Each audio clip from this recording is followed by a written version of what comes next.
Hey, it's W5HRO. Well, have the several of the racks slid out of this thing because I'm going to build up this new Keep Alive supply for the 3 diode negative peak limiter. Uh, Per my previous video, that smaller one that I had in there just couldn't, it just wasn't stout enough. I'm just going to assume that this happened at the same time, just out of coincidence, as the other problem I developed. But that's it. This is all an easy fix. But I'm actually going to eliminate the regulation, and it's just going to be a simple stout supply. I built this thing on the simulator too, and I looked at it, and the output stays super clean. If you ground the output of this resistor, this 1.2K resistor down the ground, if you just short that instantaneously, it'll spike down to about 330 mils, and then it'll come right back up. It'll stay about 280 mils all the way throughout. So that's about what I want. That way I have protection. And say like the output side of the modulation, or say the tube side of the modulation transformer shorted, then this supply wouldn't put too much current through the winding to damage the secondary of that transformer, nor will this supply get damaged because that resistor in there going the other way from when the negative peak comes down through it. So this should work pretty good. But there's the it's a 330, it's a 300 milliamp continuous current, 750 volt center tap transformer. So that's 375 minimum. These things always run hot because the inputs were designed for 115 AC, and today's voltages are like 120 or higher. So yeah, it's going to run hot. I'm going to get at least 400 some volts out of this thing. I'm hoping for closer to 5. 5 would be ideal going to the bottom of this. That's going to be that 1.2 soft limit resistor that's going to protect everything, and plus cause less havoc on the band. So anyway, and there's the big hefty choke I got for it. So what I'm going to do is here later today, I'm going to get in here and I'm going to retrofit all that in here. I'm going to mount the transformer here using the same hole here. I'll probably use the other hole for the cable clamp for the power cord where it plugs in down here to the AC. And then I'll use this for another one. And this is just going to be that same loading resistor. I'm just going to load it down. Before, this was that series resistor with that Zener, but I'm just going to use it in parallel because it comes out, it draws enough current to keep the output of this thing stable right before this it goes into that solid state DC relay. And then this will be on the output to the limiter circuit, 3 diode limiter circuit. Now, years ago, this limiter was an afterthought, right? I realized I had to have it, and I originally had one resistor. If I thought about all this and I realized I was going to use that soft limit resistor, when I realized this limiter needed this second resistor, to solve the there's an issue that happens with this limiter if you only have the one resistor, and it's a sequence of the timing of events. Is that when a particular event happens, it hard limits it through one of the diodes. And what this, by putting two resistors like this, it balances that out, and it prevents that step from happening. That sequence of events, what it does is it bridges over the problem, and then so the problem doesn't happen. So it's just, you got to understand, it's sort of like when you're loading down the output of a full wave supply compared to the output of a half wave supply. The timing, the sequence, and there's a difference in what happens, between one and the other. And I'll let you guys research that so you know what I'm talking about.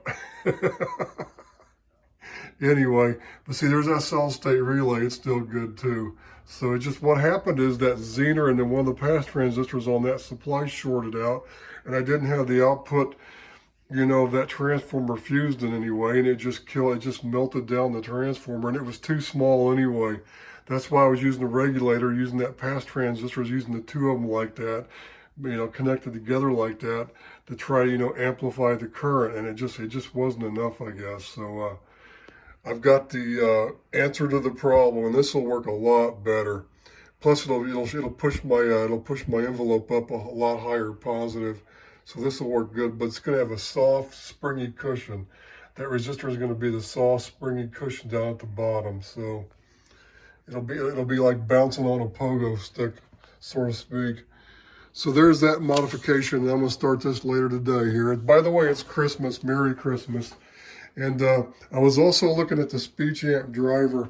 I had to just find some places to stack this stuff while I tear this thing down so I can reinstall those or install those new and better components. Here's a speech amp driver. What I'm going to do is I'm going to drill another hole right down here, and I'm going to have the 6N7 and the 6N7 and push-pull, like I said. And then this is going to be a 6J5, and I'm going to have that Hammond driver transformer mounted underneath somewhere below all this in the right spot. And then this is going to get converted to a, this is the 6N7 here. This is going to get converted to the 6SK7 for the compression and AVC control. And this is going to be the same, mic amp tube, speech amp tube, the 6SJ7. So that's just a simple modification. I'm going to do this thing.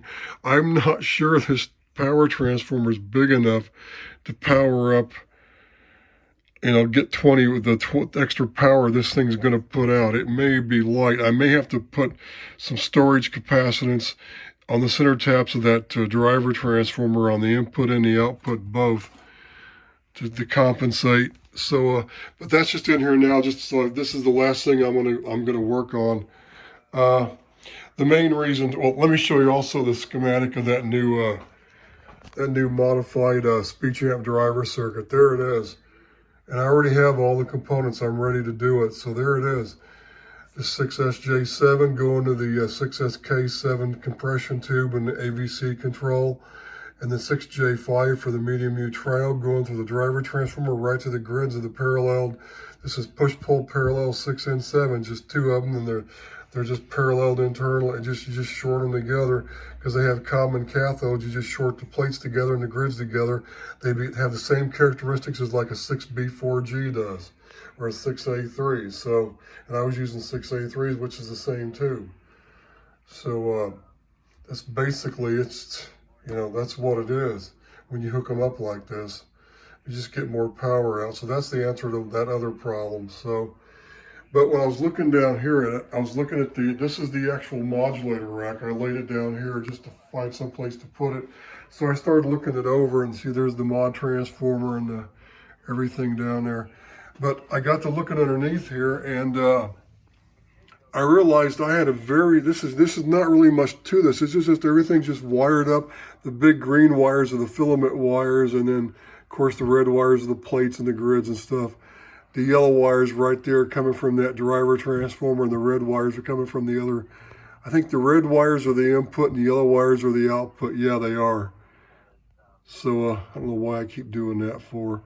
But anyway, I got to looking at this thing, and I went through and I measured all this stuff with an ohm meter, and I realized what I had years ago. I basically have the power transformer that was designed for the grid bias supply on the desk kilowatt and the KW1. That's the transformer I have in here. So what I did was, years ago, for some reason I had some series resistance, probably thinking 83 milliamps of current would be okay. But what I have is, I have a 250 ohm rheostat with series resistors above it and below it to do this, to ground. See, this is ground here.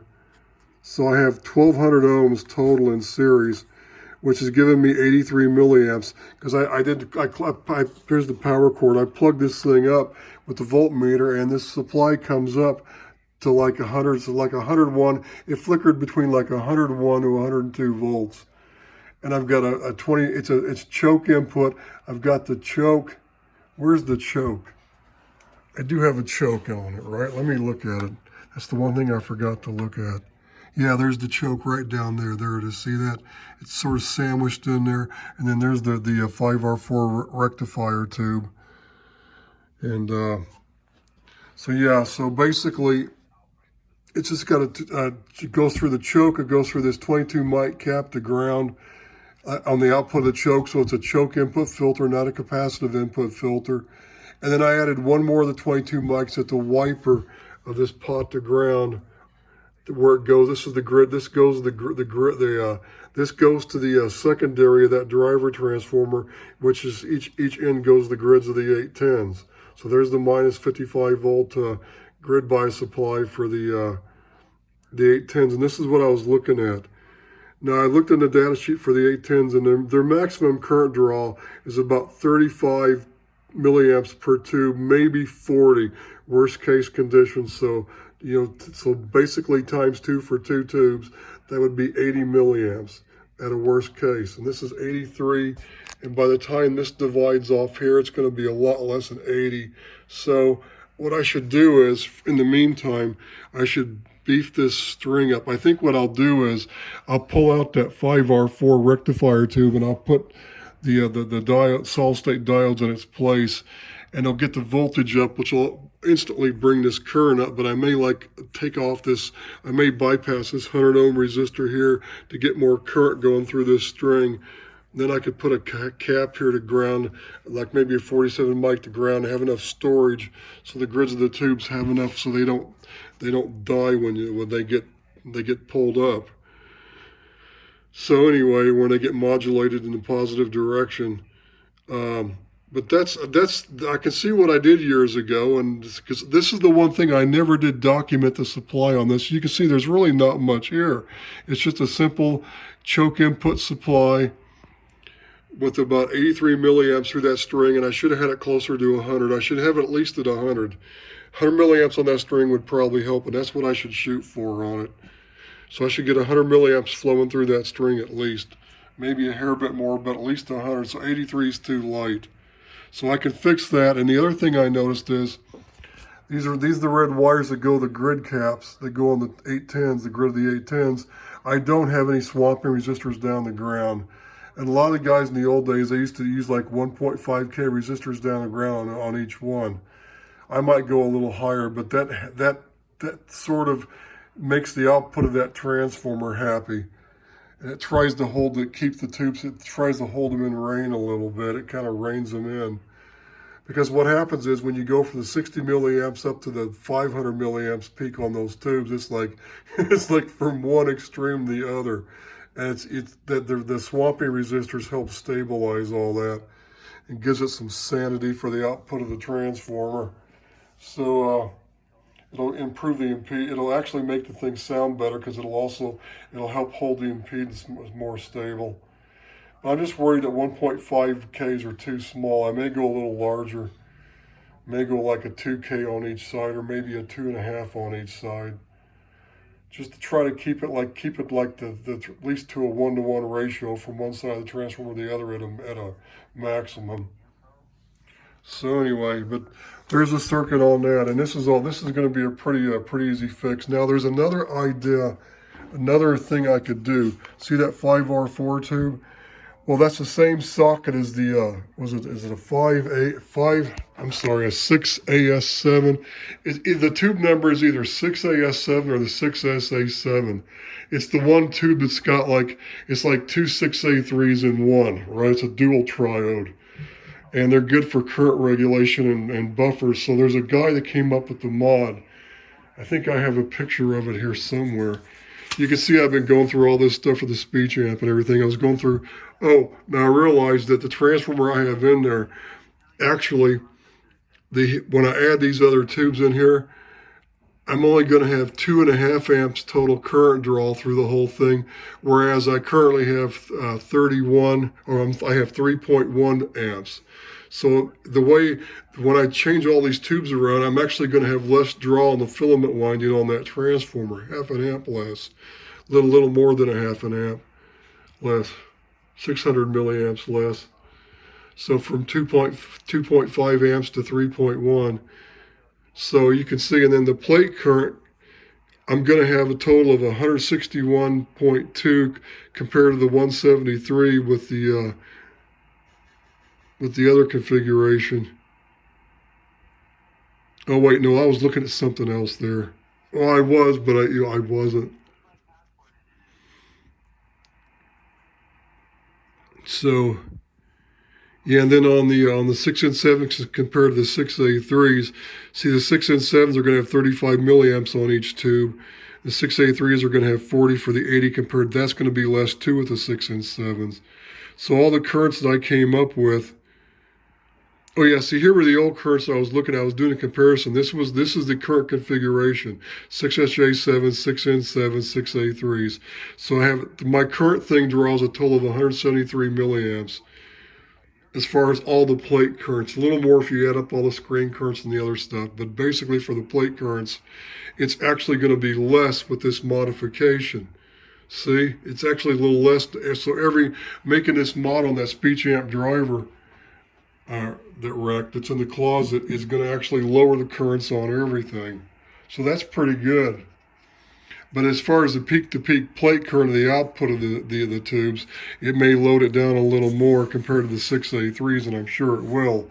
But everything else is going down, so it should be an improvement, a significant improvement. But I was going through looking for that thing here that I had about that. See, I've been looking through all these tubes. Here we go. This modification. It's a 6AS7s. I have brand new RCAs in the box. I even have matched pairs, so I've got like a matched pair of, dual triodes. So, but this is a modification the guy this came off QST or CQ, looks maybe CQ magazine back in the 50s. So long time ago, 1955, long time ago. And see what he did? I could do the same thing to that driver transformer I currently have in there. I could leave it all just like it is.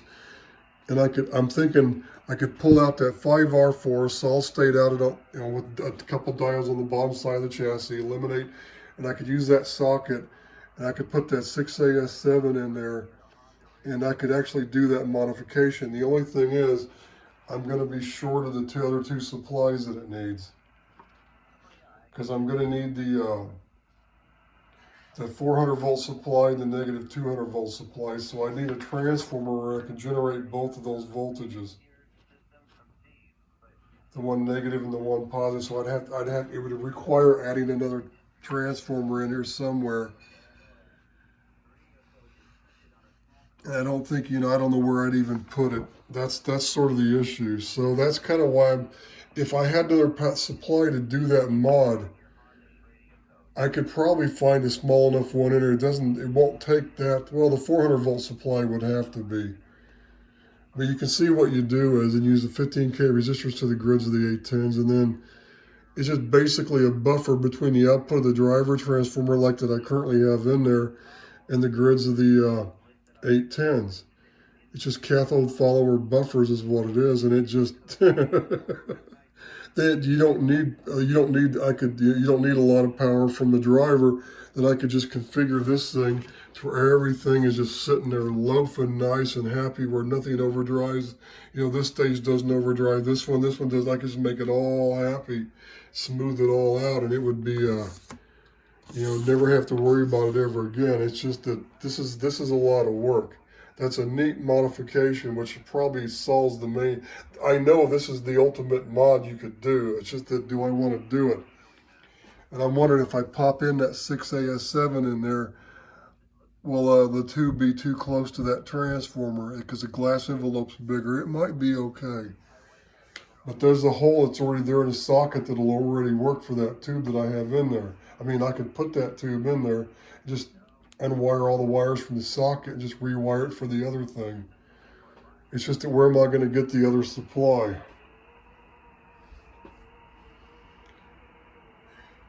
Now the 375 volts from this supply on is currently on this thing. I don't know if it's 350. I think the last time I looked it was running like 380, 370 something.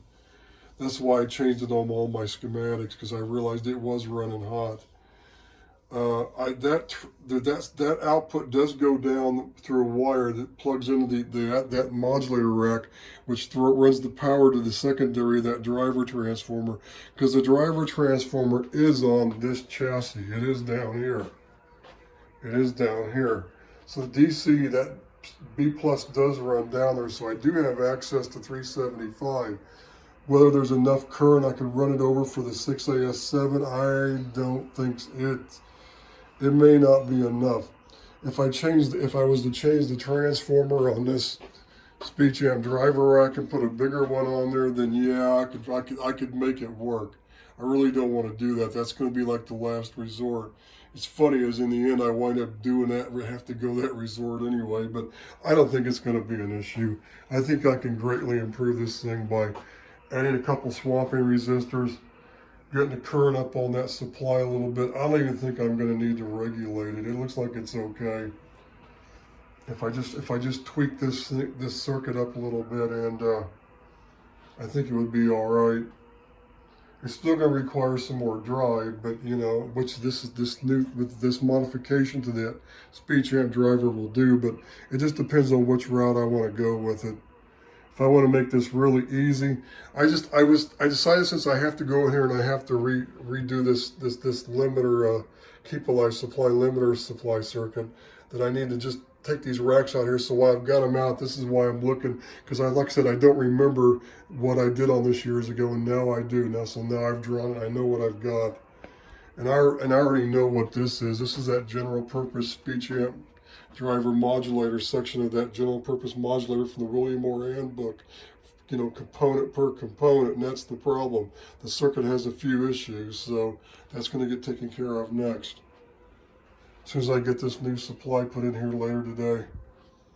Oh, and you can see I've got the electrolytic caps, and what I'm going to do is I'm just going to mount this thing here. I'm going to put shorter standoffs, so I'm just going to mount this thing here, so the wires are going to come down, so the filter is going to be down here, and I think the choke's going to be right in here too, mounted somewhere. So I just got to figure out how I'm going to put everything. I got to just I'm going to mount this transformer first, see where I can fit that choke in there, and then I'll go from there. But that's where I am on this. I just want to rebuild. I was going to be back on there this weekend, but I decided to take my time, and I want to have a chance to look at this other stuff before I actually put everything back in the rack first. I think I could quickly do another mod to this thing to improve it some for now, and then I can slide it back in there. Then I can eventually go back, and if I want to do that other mod, I can. I think I can make it work just by doing the small things I said I could do. Increasing that cap at the center tap of that driver transformer to like a 47 mic, and then getting the current through this string at least up to 100 milliamps or more, because it's a 150 milliamp transformer. I should probably get the full current going through that string. I just didn't want it to overheat and melt things, you know, so that's why I was being careful. But I could probably get over, I need to get at least that string up to at least 100 mils going through it. I'll probably go for, I'll try to get the full 150. Maybe not the full 150, maybe like 125 or something. That should probably help. So that's it for now. When I do another video, I'll have this stuff all back and all put back together, and we'll see the improvement it's going to make. So that's it for now. This is W5HRO, and Merry Christmas. By the way, it's Christmas Day the 25th. Merry Christmas.